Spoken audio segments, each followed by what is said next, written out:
Hey everyone, it's Christmas time. Time for the Monkees. I wonder if anyone around here's got a television set. Hi there.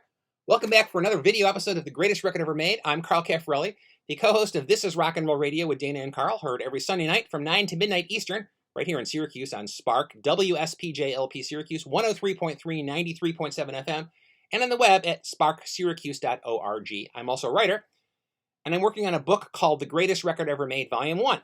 Dedicated to the notion that an infinite number of songs can each be the greatest record ever made as long as they take turns. Records for Christmas.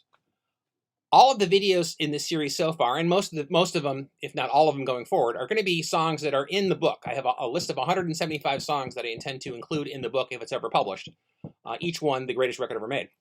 But we're going to depart from that this time because I want to do a Christmas song. And the Christmas song in question is Chiu by the Monkees. It's an originally unreleased performance. It is available now, but in 1967, it was not available. You couldn't buy it. You could only see it if you happened to watch the Monkees Christmas episode, The Christmas Show, which aired on December 25th, 1967 at 7:30, 6:30 Central Time on most NBC stations. It's a live a cappella performance, and it is stunning. I love a lot of Christmas music. On This Is Rock and Roll Radio, we make a point of doing a Christmas show every year. We just did our 22nd annual This Is Rock and Roll Radio Christmas show. And I love a lot of rock and roll and pop and various adjective Christmas stuff. Nat King Cole's The Christmas Song is my all-time favorite Christmas recording. Hark the Herald Angels Sing is my all-time favorite religious stuff. Among rock and pop Christmas songs, I love The Idea. It's About That Time. That's my all-time number one. Gonna Ask Santa Claus by B.B. Farber with the Michael Lynch Orchestra. John and Yoko, the Phil Spector Christmas album. It's a long list of Christmas songs that I love. And Chiu is certainly among the songs in that list. I started writing kind of a proto-chapter about the song. I decided I didn't want to force it. But the opening of the chapter that would have been a greatest record ever made celebration of Chiu is worth sharing here. It came upon a midnight dreary, the litany of misinformed dismissals and insults. Boy band, talentless, prefabricated, pablum, pap, junk. The Monkees have never been held in high regard by much of anyone except their fans. As fans, informed fans, we know better. I'm indoors. I should probably take the hat off. I wanted to find something festive to wear, but I didn't have anything, so just my usual chapeau. Monkees fans are believers. It's a coincidence that one of their biggest hits was I'm a Believer, but it holds true. The Monkees fans believe in the Monkees. For decades of criticism, most of it not terribly informed about how the Monkees didn't play their own instruments, which was true in the first two albums, but they became a band. I mean, the jokes about Pinocchio becoming a real boy, Mr. Spock, Leonard Nimoy becoming a Vulcan, all true. The Monkees became an actual recording band. They gave concerts. I've seen them a couple of times, in various incarnations. I'm amazed that this shirt still fits. They transcended their artificial origin.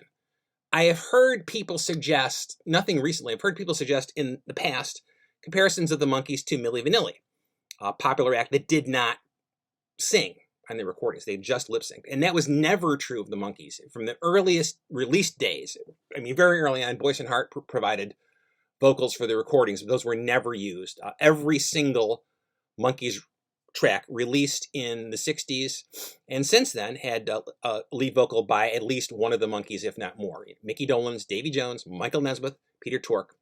Tork didn't appear too much singing vocally, but it was an integral part of the band as a band. So they weren't the fakes that people would have you believe. They were immensely talented. More so in a way than they had to be. They didn't really need to be that good.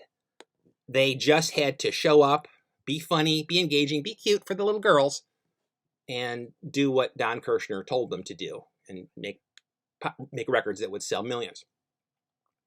They wanted more. They believed that they could do more, and they did. The Christmas episode aired at the end of 1967, which is a big, big year for the Monkees, certainly their biggest year. They probably outsold the Beatles in 1967. Michael Nesmith once suggested that the Monkees outsold the Beatles and the Rolling Stones combined in 1967. He later claimed that he was joking, testing to see if anyone would take him seriously, and everyone just took that as gospel. But whether he made it up or whether it's true, it's plausible. They were really, really big, and it was all going to go away by the end of '68.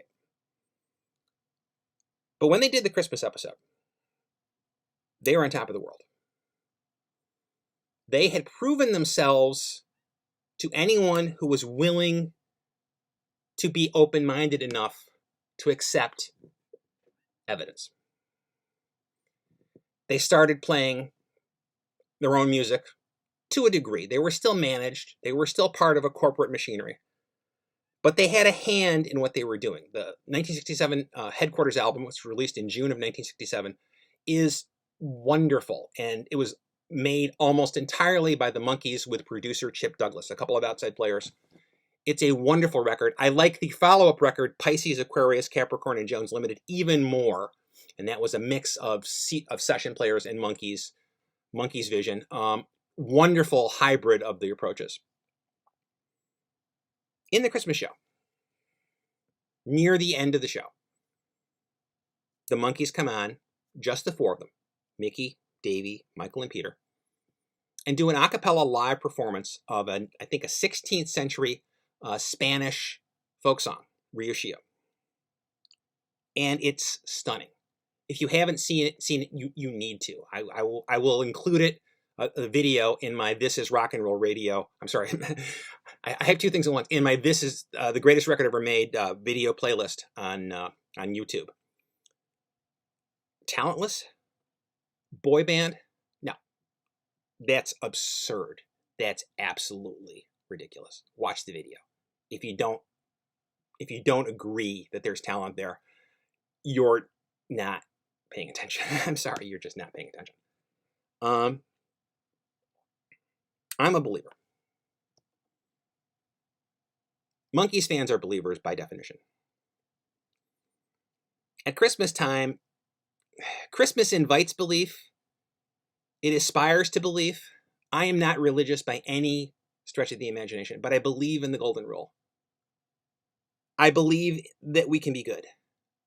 I believe that we can be better than we are. I believe that we can improve and become the sort of souls that we wish we could be. I believe that that belief transcends creed.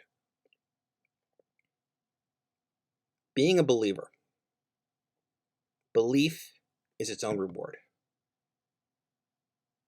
Join us. Believe. Thank you for joining me this week on The Greatest Record Ever Made. Next week, we're back to the book. Speaking of belief, one of the last songs covered in the book is a wonderful, wonderful record by Eitan Mirsky called This Year's Gonna Be Our Year. 2020 set the bar pretty low. 2021 just has to flex its muscle and be a little bit better, I believe. Merry Christmas. Whatever season you celebrate, whether it's a holiday on the calendar or the promise of a new day, I wish you the merriest. I believe. And thank you.